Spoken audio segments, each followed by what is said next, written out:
What's up, guys? Handlebar Mike here with another weekly mustache ride. I want to talk to you guys today a little bit about some of the things I found very interesting going from a car guy learning to ride a motorcycle. Okay, so if you are a car guy and you've never been on a motorcycle, not even a car guy, hell, if you're anybody and you've never been on a motorcycle before and you're thinking about learning, some of the things that I found very interesting about learning to ride a motorcycle that were different than what I originally assumed. And the first thing I want to talk about real quick is the way the clutch works on a motorcycle. Now, being a car guy, I have always driven a manual transmission car, with some exceptions. You know, I had a Grand National, Buick Grand National.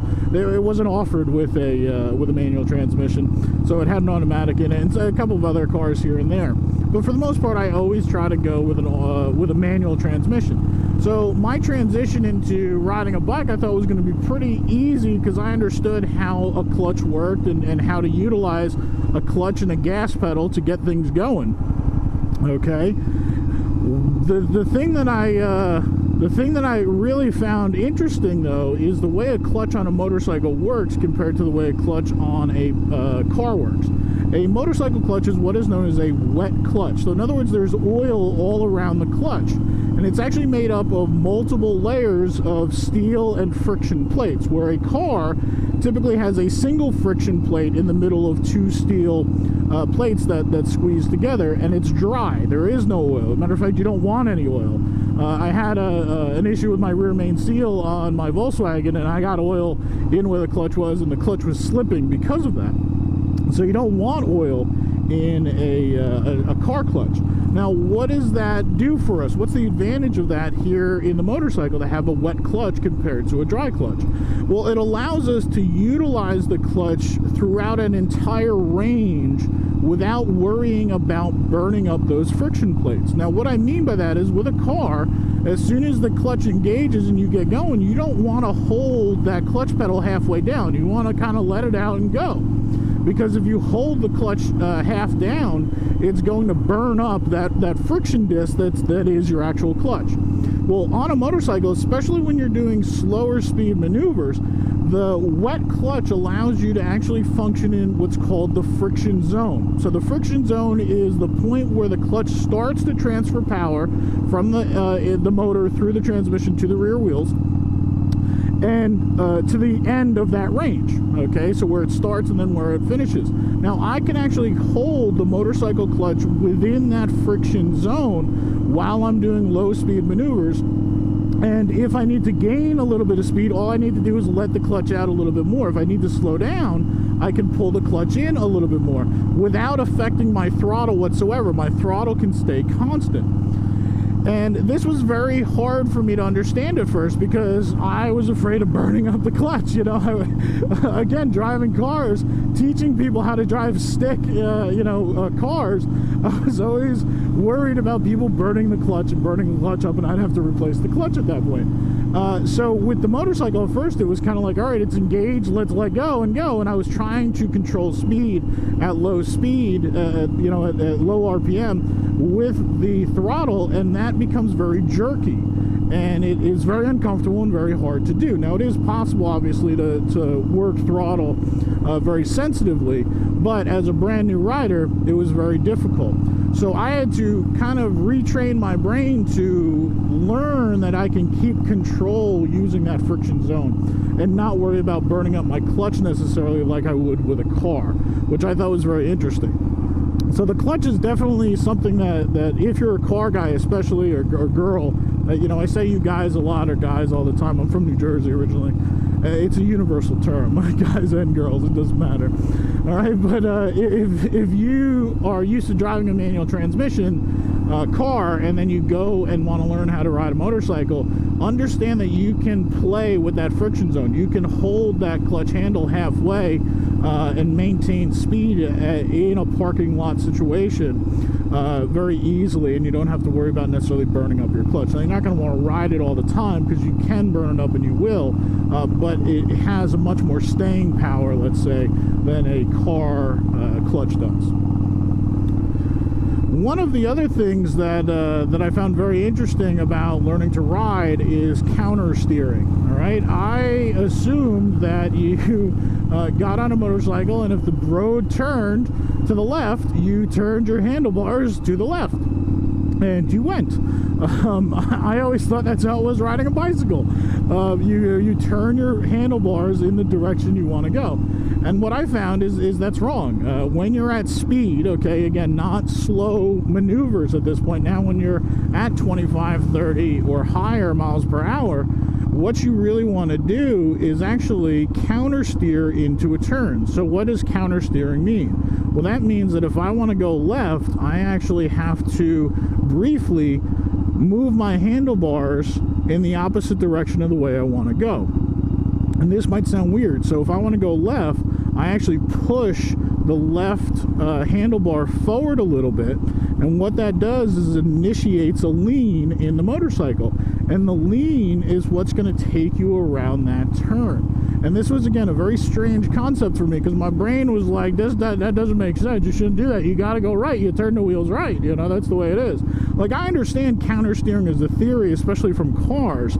You know, if I'm in a slide, I counter steer to get out of that slide. If I'm drifting around a corner, I counter steer to maintain my line after I'm into that drift. But with the motorcycle, it is just a constant counter steer. So as you are approaching a turn, you adjust your speed, you slow down because you want to accelerate through that turn. So you do slow down a little bit. You push the handlebar forward in the direction that you want to go, which is basically turning your tire in the opposite direction you want to go. That initiates the bike lean, and then you have an open, smooth throttle through that entire turn. And it takes you around. Again, the geometry of the bike is what actually pulls you around that turn.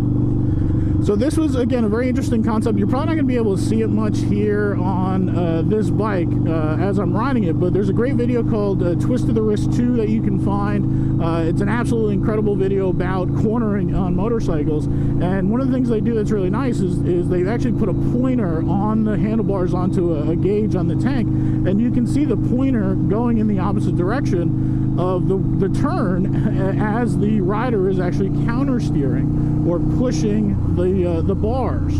And it's a simple thing to do, and you can be done with one finger and everything else. But again, for me, it was a mental thing where it's like, hey, you gotta figure this out. Your brain needs to overcome this and do it. Okay. One of the other things is also through turns, keeping my body in line with the lean of the motorcycle. My brain automatically was like, you should be trying to sit up, okay? Why are you leaning down to the right as you're turning right? You should be riding your body. And it was a survival mechanism, I guess I could say. It was a way that my body was like, listen, you're doing this wrong, you're gonna die. And I had to overcome that. I had to retrain my brain, basically. So while I'm in a turn, stay with the lean of the bike. I don't want to counterweight the bike by having my body go in the opposite direction of the bike. I want to go in with the counter steer and stay in that lean position. In the body, again, continuing with the geometry of the motorcycle, allowing me to go around that curve, around that turn. So that was something that was interesting as well. Again, it goes along with counter steering. So two interesting concepts about turning that really interested me, or really kind of blew my mind when it came to learning to ride a motorcycle. And that was the lean as well as the counter steer itself. The final thing I'll talk about is the actual geometry of the motorcycle itself, and the fact that it wants to stay upright. The motorcycle wants to stay upright while you're at speed. Obviously, when you are sitting still, gravity is going to try to pull it down. If you let go, it's going to fall because you're on two wheels. But while you're at speed, while you're moving, the geometry of the motorcycle wants to keep you upright. So literally, you can take your hands off of the handlebars and you will continue to go and maintain a straight line. Now, I do lose speed because I need to maintain throttle, and as I lose speed, the bike does become less stable.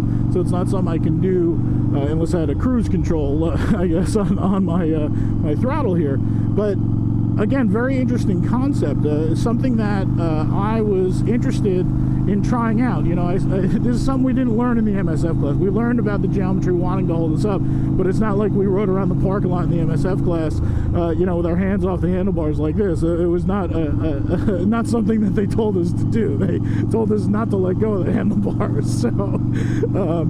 So it's something that I wanted to try out, and I did. And, you know, at first I was kind of fearful of it. I was like, oh shit, because I can't do this on a bicycle. I've never been able to let go and ride a bicycle without both hands. It's just I've never had the balance to be able to do that on a bicycle. But I tried it on the motorcycle, and I was amazingly surprised at how stable it felt. And you don't feel any kind of wobble whatsoever. It's not like I feel that I could fall over at any minute. It's very stable, which is kind of really cool to have that sensation. So the geometry, or the scientific term that is slipping my mind right now, of the rotational force of the front wheel and the rear wheel wanting to stay in alignment and keep the bike upright. All right, so that's enough rambling from me. Those are a couple of things that I found interesting, being a non-rider learning to ride. Feel free to like and subscribe to the channel. I try to put out videos every Tuesday. And remember, mustache ride once a week is good for the soul.